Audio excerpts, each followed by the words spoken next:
Ketika negara tak mampu lagi melindungi warganya dari ancaman gerombolan pemberontak. Siapa yang mampu menahan gejolak emosi, rasa pilu, perih yang sangat menyayat hati melihat saudaranya sesama anak bangsa yang dibunuh oleh tikus-tikus gerombolan itu secara sadis, keji, dan biadab.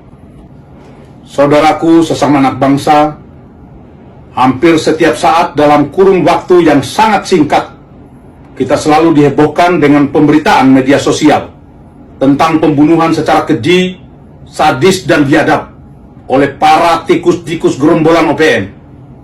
Mereka melakukannya secara sengaja dan terang-terangan untuk kemudian dipublikasikan kepada masyarakat Indonesia dan dunia internasional. Bahkan para tikus gerombolan bengis itu mengultimatum warga pendatang untuk segera angkat kaki dari bumi Papua. Jika tidak, maka mereka akan menjadi target pembantaian selanjutnya. Mereka menyatakan dirinya sebagai TPNPB OPM yang telah mendeklarasikan dan mendirikan negara dalam negara dengan mengibarkan bendera bintang kecoranya. Sementara pemerintah kita masih menyebut mereka dengan sebutan kelompok kriminal bersenjata atau KKB, yang jelas-jelas urusan kriminal menjadi tanggung jawab kepolisian.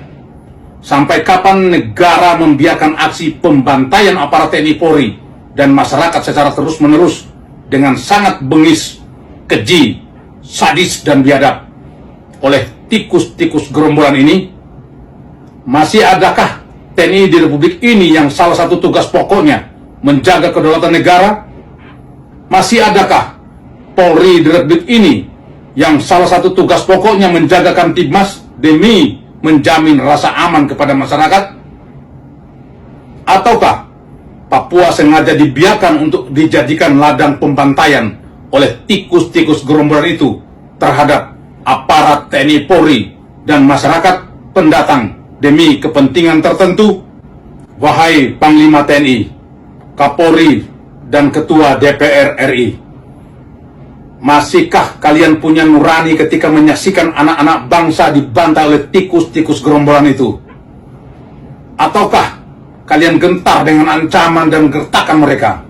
Sungguh ironis, di daerah aman, pengamanan pesta pernikahan putra mahkota begitu super ketat dan wah dengan melibatkan 11.800-an personil yang dilengkapi perlengkapan tempur. Sementara saudara kita di Papua sana dalam melaksanakan aktivitas hariannya hanya ada dua pilihan, antara hidup dan mati.